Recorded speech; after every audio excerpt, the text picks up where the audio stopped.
Some big news coming in. Some schools functioning despite government's closure order. St. John's School of RPC layout flouts government's order. Children now being sent back via back doors of the school. Children being sent back after News 9 report. School was conducting exams for class 6 students. Government had ordered closure of schools and colleges. St. John's School of RPC layout in Bengaluru. Here now, flouting government's order by conducting exams for class 6 students. Children are now being sent back via back doors of the school. Children have been sent back after News 9's intervention. Let's quickly go across to my colleague Prajwal Prasad, who joins us live from RPC layout. Well, Prajwal, St. John's School outright is defying government's directive and continuing with their classes or examination. Has any action been taken against the school authorities yet?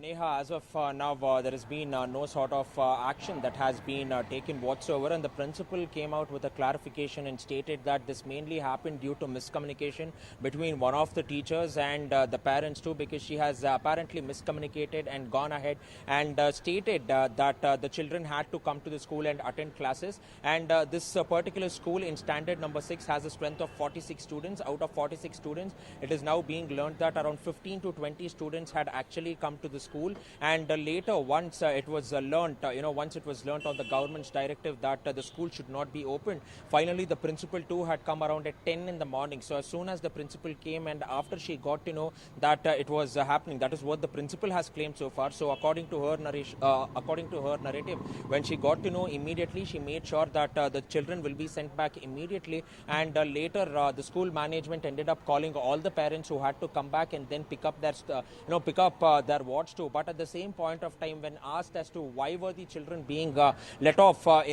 in the back gate, and why were they being taken up, or why were they being hoarded like a stock of sheep in cars in cramped spaces, the teacher, the principal told that some of them were quite worried and they did not understand as to what was happening at that point of time. So all said and done, finally it required the media to come here to the spot and actually tell or educate the authorities as to what was to be done. But one important thing over here is the fact that there was already a letter which was sent by the school. There was already a letter which was sent by the school, and at the same point of time there was an email which was sent to all the parents, and we also got an official excerpt of this email, and it is clearly stated, as per the instructions given by the Education Department and Health Department, the school remains closed for summer vacation for pre-KG to 6 standard starting from today. That is, this order was passed yesterday. So that was on the 13th of March 2020 onwards, and this is done as a precautionary measure for the COVID-19 or the coronavirus care, and they will be assessed based on FA1, FA2, FA3, FA4 as well as SA12. So based on this marks, the students will be promoted to the next year, and they will have to report only for the next academic year.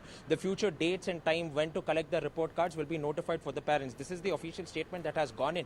But why was this particular teacher confused, or what exactly happened? Why was there a lack of miscommunication between the management and the teacher? That seemed to be very, it seemed to be quite sketchy at that point of time. But then the principal also had a word with us and stated that this was due to a particular teacher. They did not want to go on record and reveal the name of the teacher. But as of now, she's also been terminated from the school. This is what the management as well as the authorities are going ahead and claiming. She's been terminated for this miscommunication, as well as bringing the students all the way from the confines of their house to the school as well. So all said and done, at this point of time when everybody is progressing, this is something which shouldn't have happened in the first place itself, because some of the parents still claim that their students went ahead and wrote exams, whereas the principal states that there was no sort of exams that was written by the children, and they've gone on record and stated that this was done too. And we initially also showed videos where children are running over there and parents are running behind them. So this was a commotion which could have been avoided if there was clear and transparent communication that could have been held between the school authorities authorities and the parents. But all said and done now, finally,